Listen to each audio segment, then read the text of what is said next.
Hi friends, welcome back to my channel Madhura Geetha ರೆಸಿಪೀಸ್ಗೆ ಸ್ವಾಗತ. Friends, ಇಂದಿನ ವಿಡಿಯೋದಲ್ಲಿ ನಾವು ಮಾವಿನಕಾಯಿ ಚಟ್ನಿ ರೆಸಿಪಿ ಯಾವ ರೀತಿ ಮಾಡೋದು ಎಂದು ನೋಡೋಣ. ಚಟ್ನಿ ಮಾಡಲಿಕ್ಕೆ ನಾನಿಲ್ಲಿ ಪ್ಯಾನ್ನ ಬಿಸಿ ಮಾಡಲಿಕ್ಕೆ ಇಟ್ಕೊಂಡು 1-2 ಟೇಬಲ್ ಸ್ಪೂನಷ್ಟು ಕಡಲೆಬೇಳೆ, ಹಾಗೆಯೇ 1-2 ಟೇಬಲ್ ಸ್ಪೂನಷ್ಟು ಉದ್ದಿನಬೇಳೆ, 1 ಟೇಬಲ್ ಸ್ಪೂನಷ್ಟು ಸಾಸಿವೆನ ತೊಗೊಂಡು ಲೋ ಫ್ಲೇಮಲ್ಲೇ ಫ್ರೈ ಮಾಡ್ಕೊಳ್ತಾ ಇದ್ದೀನಿ. ಹಾಗೆಯೇ ಒಂದು 5 ಬ್ಯಾಡಗಿ ಮೆಣಸಿನ್ಕಾಯಿನ ಸೇರಿಸ್ಕೊಂಡು ಕೂಡ ಒಟ್ಟಿಗೆ ಫ್ರೈ ಮಾಡ್ಕೊಳ್ತಾ ಇದ್ದೀನಿ. ಇದನ್ನು ಡ್ರೈ ರೋಸ್ಟ್ ಮಾಡ್ಕೋಬೇಕಾಗತ್ತೆ.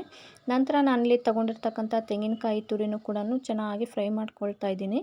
ಇದನ್ನು ಅಷ್ಟೇ ನಾವು ಲೋ ಫ್ಲೇಮಲ್ಲೇ ಫ್ರೈ ಮಾಡ್ಕೋಬೇಕು. ನೋಡಿ, ಈಗ ಫ್ರೈ ಆಗಿದೆ. ನಾನು ಈಗ ಒಂದು ಪ್ಲೇಟ್ಗೆ ಎತ್ತಿಟ್ಕೊಳ್ತಾ ಇದ್ದೀನಿ.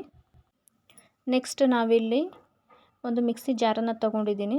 ಅದಕ್ಕೆ ನಾನು ಫ್ರೈ ಮಾಡ್ಕೊಂಡಂತಹ ಕಡಲೆಬೇಳೆ, ಉದ್ದಿನಬೇಳೆ ಹಾಗೆಯೇ ಮೆಣಸಿನ್ಕಾಯಿನೆಲ್ಲ ಒಟ್ಟಿಗೆ ಸೇರಿಸ್ಕೊಂಡು ಮಿಕ್ಸಿ ಜಾರ್ಗೆ ಹಾಕ್ಕೊಳ್ತಾ ಇದ್ದೀನಿ. ಹಾಗೆ 1 ಟೇಬಲ್ ಸ್ಪೂನಷ್ಟು ಜೀರಿಗೆ, ಒಂದು 5-6 ಎಸಳು ಬೆಳ್ಳುಳ್ಳಿನ ತೊಗೊಂಡು ಇದನ್ನೀಗ ತರಿಯಾಗಿ ರುಬ್ಕೊಳ್ತಾ ಇದ್ದೀನಿ. ನಂತರ ನಾನಿಲ್ಲಿ ಫ್ರೈ ಮಾಡ್ಕೊಂಡಂತಹ ಕಾಯಿ ತುರಿನ ಸೇರಿಸ್ಕೊಳ್ತಾ ಇದ್ದೀನಿ. ಹಾಗೆಯೇ ಮೇಯ್ನ್ ಇಲ್ಲಿ ನಾವು ತುರಿದಿಟ್ಕೊಂಡಿರ್ತಕ್ಕಂತಹ ಮಾವಿನಕಾಯಿ ತುರಿನ ಸೇರಿಸ್ಕೊಂಡು ರುಚಿಗೆ ತಕ್ಕಷ್ಟು ಉಪ್ಪನ್ನು ಸೇರಿಸ್ಕೊಂಡು ನಾನೀಗ ಚೆನ್ನಾಗಿ ಪೇಸ್ಟ್ ಆಗೋ ರೀತಿ ನಾನು ರುಬ್ಕೊಂಡ್ಬರ್ತಾ ಇದ್ದೀನಿ.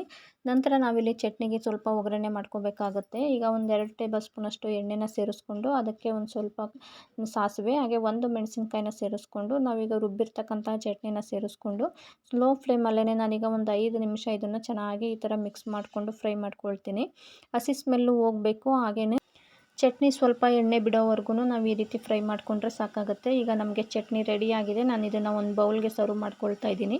ಈ ಚಟ್ನಿನ ನಾವು ಚಪಾತಿ ಜೊತೆಗೆ ಅಥವಾ ರೊಟ್ಟಿ ಜೊತೆಗೆ ಅಥವಾ ದೋಸೆ ಜೊತೆ ಹಾಗೆಯೇ ಬಿಸಿ ಅನ್ನದ ಜೊತೆನೂ ಕೂಡ ನಾವು ಇದನ್ನು ಸರ್ವ್ ಮಾಡ್ಕೋಬೋದು. ತುಂಬಾ ಟೇಸ್ಟಿಯಾಗಿರುತ್ತೆ. ಯಾರಿಗೆಲ್ಲ ಈ ಚಟ್ನಿ ರೆಸಿಪಿ ಇಷ್ಟ ಆಗಿದೆ ಲೈಕ್ ಮಾಡಿ, ಶೇರ್ ಮಾಡಿ, ಕಮೆಂಟ್ ಮಾಡಿ. ಯಾರೆಲ್ಲ ನನ್ನ ಚಾನಲನ್ನು ಸಬ್ಸ್ಕ್ರೈಬ್ ಮಾಡಿಲ್ಲ ಸಬ್ಸ್ಕ್ರೈಬ್ ಮಾಡಿ. Thank you for watching.